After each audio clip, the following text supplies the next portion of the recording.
ఓం శాంతి. బాబా ఈరోజుటి అమూల్యమైన మహావాక్యాల్లో జ్ఞాన అమృతాన్ని మీరు త్రాగించాలి అన్నారు. మీ దృష్టిని, వృత్తిని చాలా శుద్ధంగా, పవిత్రంగా తయారు చేసుకోవాలి. దేహాభిమానం అనే భూతాన్ని పూర్తిగా తొలగించాలి. ఆత్మాభిమాని స్థితిలో ఉండేటువంటి అభ్యాసం చేయాలి. అప్పుడే జ్ఞానం యొక్క ధారణ జరుగుతుంది. ఏ పరిస్థితి వచ్చినా కూడా మీరు నిర్భయంగా ముందుకు వెళ్ళాలి అంటే డ్రామాను స్మృతిలో పెట్టుకోండి అన్నారు. ఇది 23 నవంబర్ మురళి.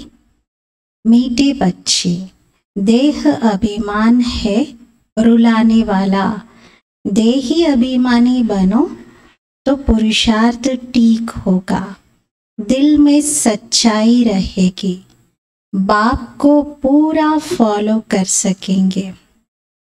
మధురమైన పిల్లలు, దేహ అభిమానం ఏడిపించేటువంటిది. ఆత్మ అభిమానిగా కండి, అప్పుడు పురుషార్థం సరిగ్గా నడుస్తుంది. హృదయంలో సత్యత ఉంటుంది. బాబాను పూర్తిగా ఫాలో చేయగలుగుతారు. మధురమైన పిల్లలు, దేహాభిమానం మిమ్మల్ని దుఃఖ పెట్టేది, ఏడిపిస్తుంది. అది దాని పరిణామము మనం చాలా కాలం వరకు పశ్చాత్తాపంతో కుమిలిపోయేలాగా చేస్తుంది. అందుకే ఆత్మాభిమానిగా కండి, పురుషార్థం బాగా నడుస్తుంది. హృదయం కూడా సత్యంగా ఉంటుంది. బాబాను పూర్తిగా ఫాలో చేయగలుగుతారు. అంటే అన్నిటికీ ఆధారం ఆత్మాభిమాని స్థితియే. మనం మంచి పురుషార్థం చేయాలన్నా, హార్ట్ఫుల్గా సత్యంగా ఉండాలన్నా, కంప్లీట్గా ఫాలో చేయాలన్నా ఆత్మాభిమానిగా ఉండాలి. ఆ సాధన, ఆ అభ్యాసం చాలా అవసరం. प्रश्न, किसी भी परिस्थिति व आपदा में स्थिति निर्भय व एक रस कब रह सकती है? ఎటువంటి పరిస్థితి లేక ఆపదలోనైనా స్థితి నిర్భయంగా, ఏకరసంగా ఎప్పుడు ఉంటుంది? జవాబు, जब ड्रामा के ज्ञान में पूरा निश्चय हो. డ్రామా జ్ఞానంపై పూర్తి నిశ్చయం ఉన్నప్పుడు, कोई भी आफत सामने आई तो कहेंगे ये ड्रामा में था. ఏ ఆపద మీ ముందుకు వచ్చినా ఇంకా వెంటనే డ్రామాలో ఇది ఉంది, ఇది గుర్తొచ్చేస్తుంది. కల్ప పహలే भी इसे पार किया था, इसमें डरने की बात ही नहीं. కల్ప క్రితం కూడా దీన్ని దాటేశాం, ఇందులో భయపడే విషయం ఏమీ లేదు. పరంతు బచ్చోं को महावीर बनना है.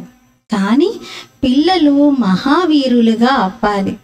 जो बाप के पूरी मददगार सपूत बच्चे हैं, बाप की दिल पर चढ़े हुए हैं, ऐसे बच्चे ही सदा स्थिर रहते.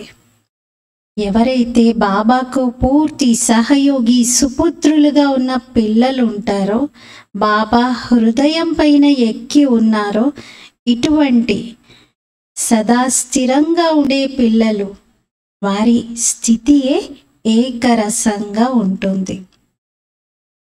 మాటికి పరిస్థితిని బట్టి స్థితి అప్ డౌన్ అవ్వదు. స్థితి క్రింద మీద అవుతూ ఉండడం, కదలడం, పడిపోవడం, లెగవడం, ఇవన్నీ బాబాకు సహయోగం ఇవ్వకపోతే, సుపుత్రులుగా లేకపోతే, డ్రామా జ్ఞానాన్ని అర్థం చేసుకోకపోతే మనం చూసే పరిణామాలు. కానీ బాబా హృదయంలో ఎక్కి ఉన్న పిల్లలు సదా స్థిరంగా ఉంటారు. బాబాకు పూర్తి సహయోగులుగా అవుతారు, సుపుత్రులుగా ఉంటారు. అలాంటి వారి స్థితి ఏకరసంగా ఉంటుంది.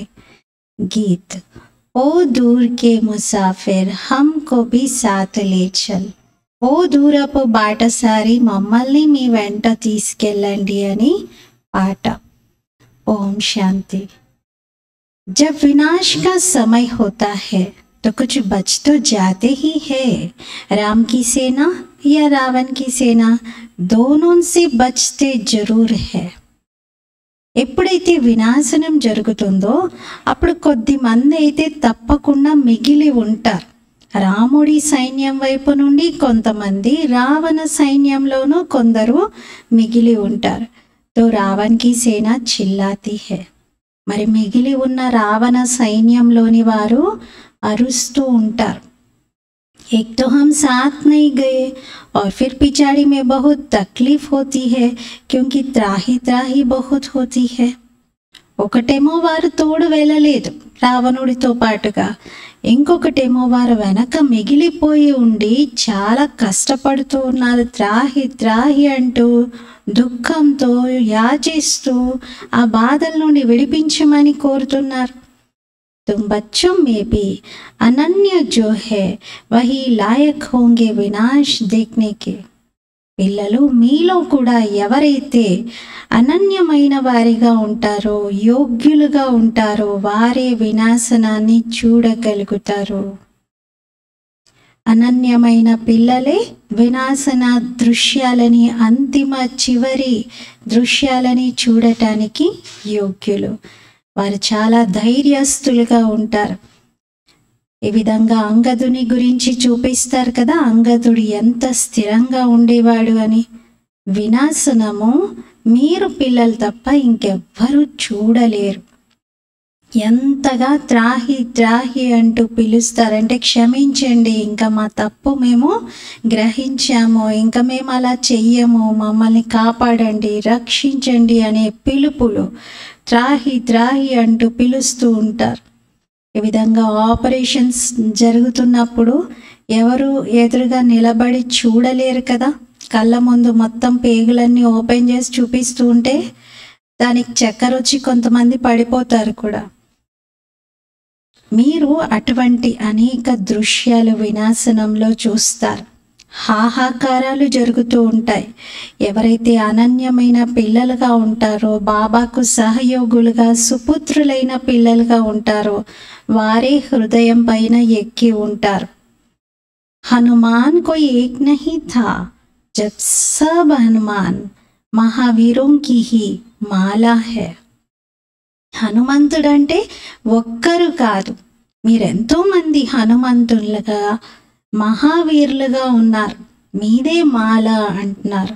రుద్రాక్ష మాల హోతీ హేనా, రుద్రాక్ష మాల ఉంటుంది కదా. रुद्र भगवान की भी जो माला है उसका नाम ही है रुद्रमाला. రుద్రుడైన భగవంతుడిది ఏ మాల అని చెప్తారో అదే రుద్రమాలగా పిలువబడుతుంది. రుద్రాక్ష एक बहुत कीमती बीज होता है. రుద్రాక్ష అనేది ఒక చాలా అమూల్యమైనటువంటి బీజము. రుద్రాక్షంలో కూడా కొన్ని రియల్వి ఉంటాయి, కొన్ని కృత్రిమమైనవి, ఆర్టిఫిషియల్వి కూడా తయారు చేస్తూ ఉంటారు. వహీ మాల 100 రూపాయకి भी मिलेगी, వహీ మాల 2 రూపాయకి भी मिलेगी. అప్పటి కాలం వాల్యూస్ బాబా చెప్తున్నారు. అదే రుద్రాక్షమాల 2 రూపాయలకి దొరుకుతుంది, 100 రూపాయలకు కూడా దొరుకుతుంది అంటున్నారు. అంటే రియల్ ఆర్టిఫిషియల్ వాటితో తయారు చేసిన దాన్ని బట్టి వాటి వాల్యూస్ ఉన్నాయి. ప్రతి వస్తువులోనూ ఇలాగే చూస్తాం.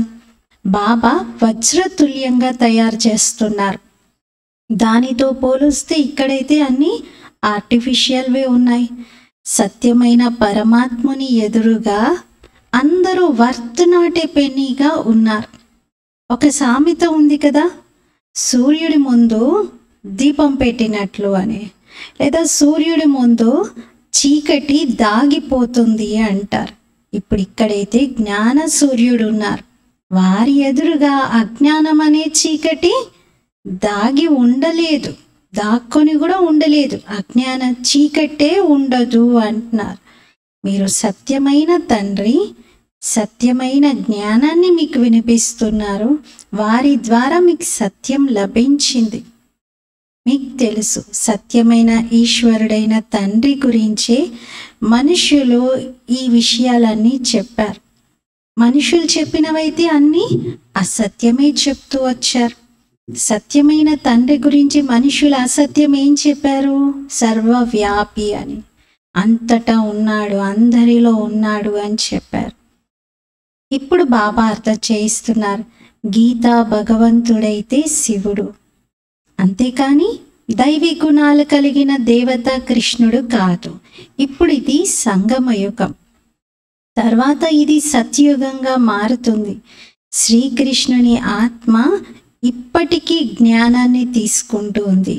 మనుషులు అనుకుంటారు జ్ఞానం ఇస్తూ ఉంది ఆ ఆత్మ అని, కానీ తేడా ఉంది కదా. జ్ఞానం తీసుకుంటూ ఉంది అంటే బ్రహ్మ ఆత్మ ఈ అంతిమ జన్మలో శివబాబా దగ్గర ఈ జ్ఞానాన్ని తీసుకుంటూ ఉంది.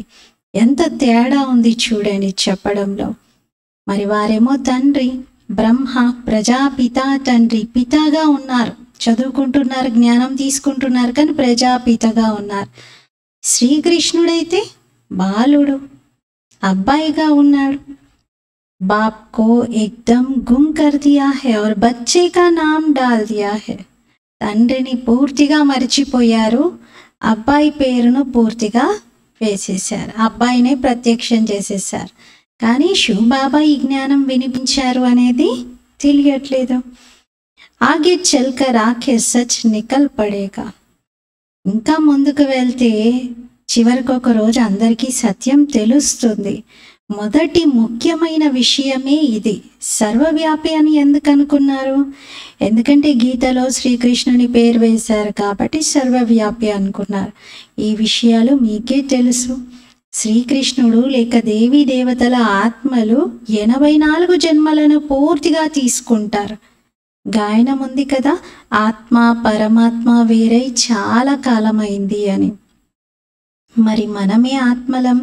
మొట్టమొదట పరమాత్మ నుండి దూరమై విడిపోయి చాలా కాలమైంది అనేటువంటి వర్ణన ఆదిలో వచ్చినటువంటి దేవతా ధర్మం వారికి మనకే వర్తిస్తుంది అంటున్నారు.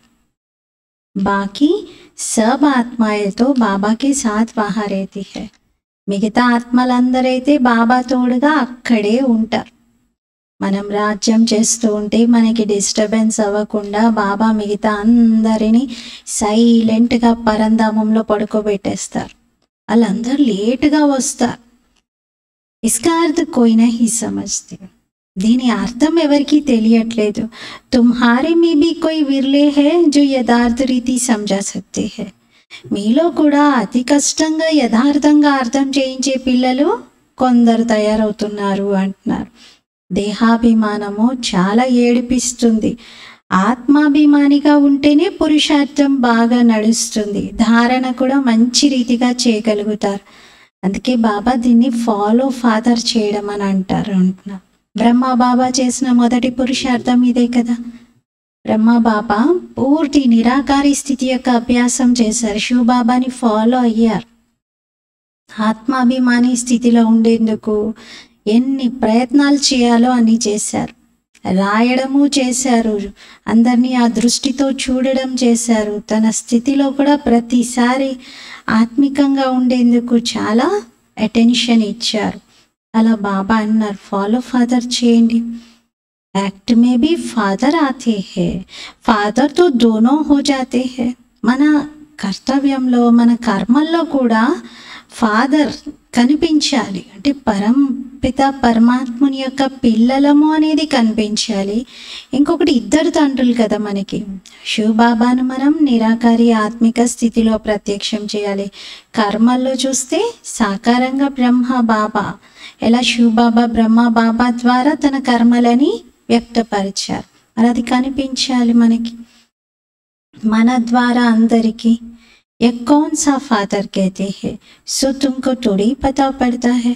మరి వీరి శరీరం ద్వారా ఏ ఫాదర్ మాట్లాడుతున్నారనేది మీకేమైనా తెలుస్తుందా అంటున్నారు. మీకేమీ తెలియదు, ఎందుకంటే బాప్ తాత ఇద్దరు ఇదే శరీరంలో ఉన్నారు. ఏదైతే శివబాబా బ్రహ్మ ద్వారా కర్మలు చేసి చూపిస్తున్నారో దాన్ని మనం ఫాలో చేయాలి.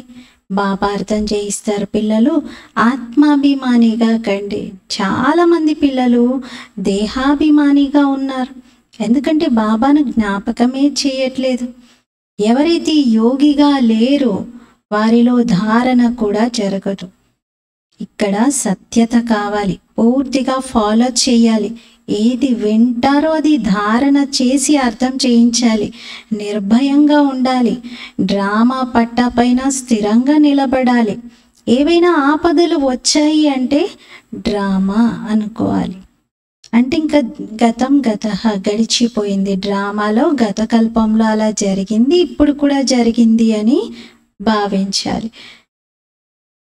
తక్లీఫ్ పాస్ తో కీ హేనా, ఆ కష్టమైతే దాటేశారు కదా, మీరందరూ మహావీరులుగా ఉన్నారు, మీ పేరు బాగా ప్రఖ్యాతి చెందుతుంది. అష్టరత్నాలు చాలా గొప్ప మహావీరులుగా ఉంటారు. 108గా ఉన్నవారు కొంచెం తక్కువ, అష్టరత్నాల కన్నా నెక్స్ట్ లెవెల్. తర్వాత 16,000 మంది, వాళ్ళు 108 మాలలో వచ్చేవారి కన్నా నెక్స్ట్ ఇంకా కొంచెం తక్కువ. మరి మాల అయితే తయారయ్యేదే ఉంది కదా. యహ బాద్షాయి కల్ప పెహలే భీ స్థాపన హుయి హే సో హోనీ హే. ఈ రాజ్యభాగ్యము కల్ప క్రితం కూడా స్థాపించబడింది, ఇప్పుడు కూడా జరిగే తీరుతుంది. కొందరు సంశయంలోకి వచ్చి వదిలిపెట్టేస్తారు. నిశ్చయం ఉంటే బాబా కళ ఎప్పుడైనా విడాకులు ఇచ్చేస్తారా, తండ్రిని వదిలేస్తారా? ఎక్కువ శాతం చూస్తే జ్ఞానామృతాన్ని తాగండి అని ఎంత చెప్పినా కూడా కొందరు అస్సలు సేవించరు, జ్ఞానమే వినరు. చిన్న పిల్లలు మారం చేస్తారు కదా, ఏదైనా తాగిస్తూ ఉంటే తాగకుండా అలా చేస్తారు అంటున్నారు. బాబా జ్ఞానం యొక్క పాలు త్రాగిస్తూ ఉన్నారు, అయినా కూడా తాగరు. పూర్తిగా ముఖం తిప్పేసుకుంటారు, ఎందుకు పనికి రాని వారిగా అయిపోతారు. అంటారు కూడా, మాకు ఈ మాతాపిత నుండి ఏమీ అవసరం లేదు, మేము అసలు శ్రీమతం పైన నడవలేము. ఇలా అంటే మరి శ్రేష్టంగా ఎలా అవుతారు అంటున్నారు. భగవంతుడిది కదా శ్రీమతం. ఒక స్లోగన్ ఇప్పుడు మీరు రాసుకోవాలి. నిరాకారుడు, జ్ఞానసాగరుడు, పతిత పావనుడైన భగవంతుడు శివాచార్య వాచ. మేము వింటున్నది ఎవరి జ్ఞానం ఇది అనేది గుర్తుంచుకోవాలి. ఈ మాతాపిత శ్రీమతం పైన మేం నడవము అని అనడం కాదు, ఇది శ్రీమతం భగవంతునిది. ఎవరిది? నిరాకారుడు, జ్ఞానసాగరుడు, పతిత పావనుడు భగవాన్ శివాచార్య వాచ. మాత స్వర్గద్వారము, అంటే మాతలే స్వర్గద్వారాన్ని తెరవడానికి నిమిత్తులు. భగవంతుడే మాతలకి అంత గౌరవాన్ని ఇస్తూ ఉన్నారు. అర్థం చేయించే బుద్ధి బాగుండాలి అంటున్నారు. మంచిగా ఈ బుద్ధిలో పాయింట్స్ అన్నీ రావాలి మీరు జ్ఞానం చెప్తున్న సమయంలో.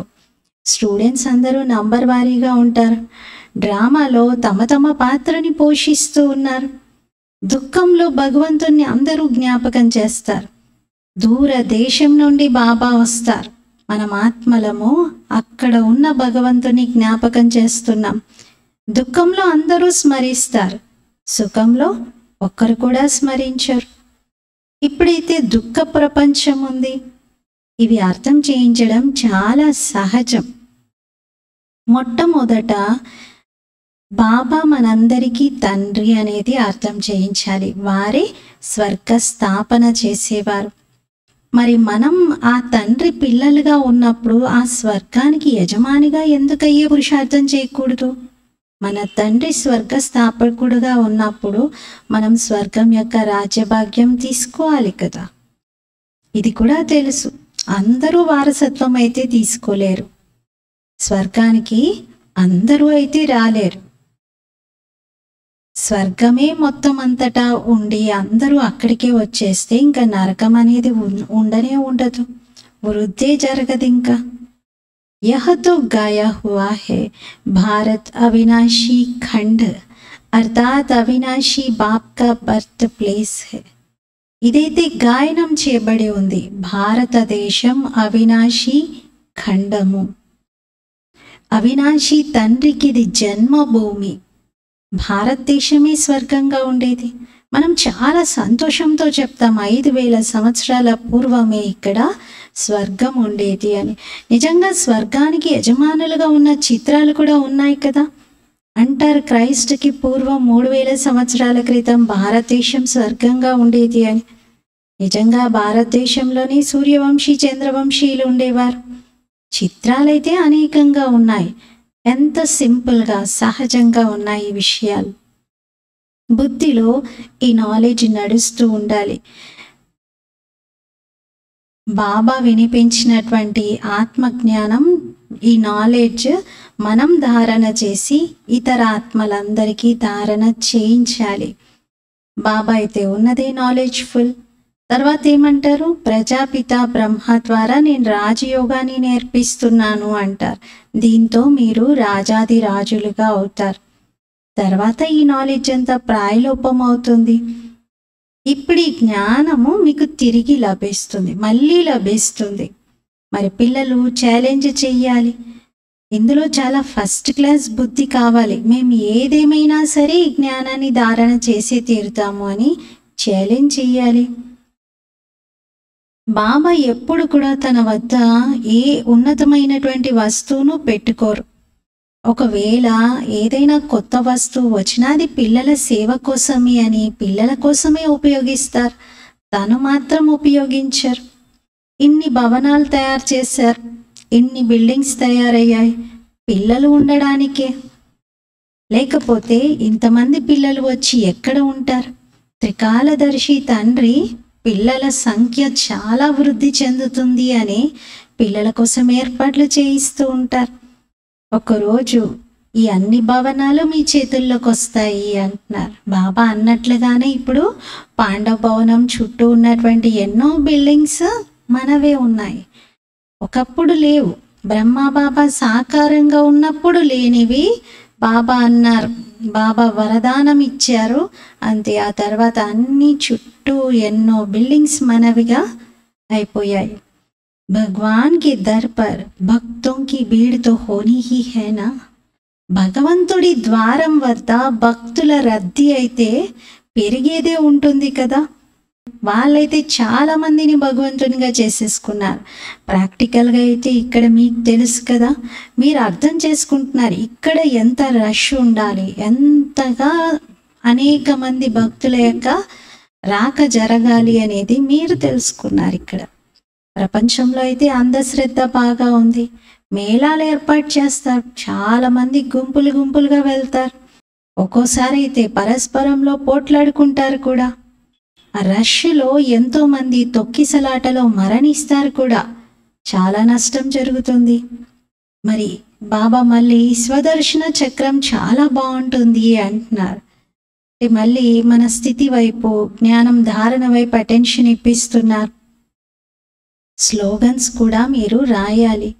మీరు స్వదర్శన చక్రమును అందరికీ అర్థం చేయించడానికి పెద్ద సైజులో తయారు చేయండి, స్లోగన్స్ కూడా రాయండి అంటున్నారు. అంతిమంలో అందరూ ఈ మాటల ఎదురుగా తల వంచుతారు అంటున్నారు. శక్తులది ఇటువంటి చిత్రం తయారయ్యి ఉంది. బాబా పిల్లలకు జ్ఞానం యొక్క ఆయుధాలను తయారు చేయిస్తూ ఉన్నారు. పిల్లల కోసం జ్ఞాన బాణాలు తయారు చేయిస్తూ ఉన్నారు. कहते हैं सिद्ध करो वो तो सहज है. బాబా అంటున్నారు ఆయుధాలు తయారు చేయండి, జ్ఞానం యొక్క పాయింట్స్ చింతన చేసి తయారు చేయండి.